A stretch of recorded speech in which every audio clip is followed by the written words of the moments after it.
You ask Tiger to solve. This deals with linear equations with one unknown. The final result is y equals -5. Let's solve it step by step. Swap sides. Group all constants on the right side of the equation. Subtract 6 from both sides. Group like terms. Simplify the arithmetic.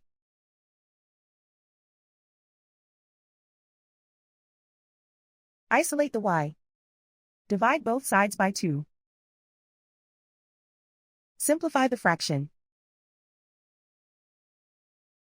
Find the greatest common factor of the numerator and denominator.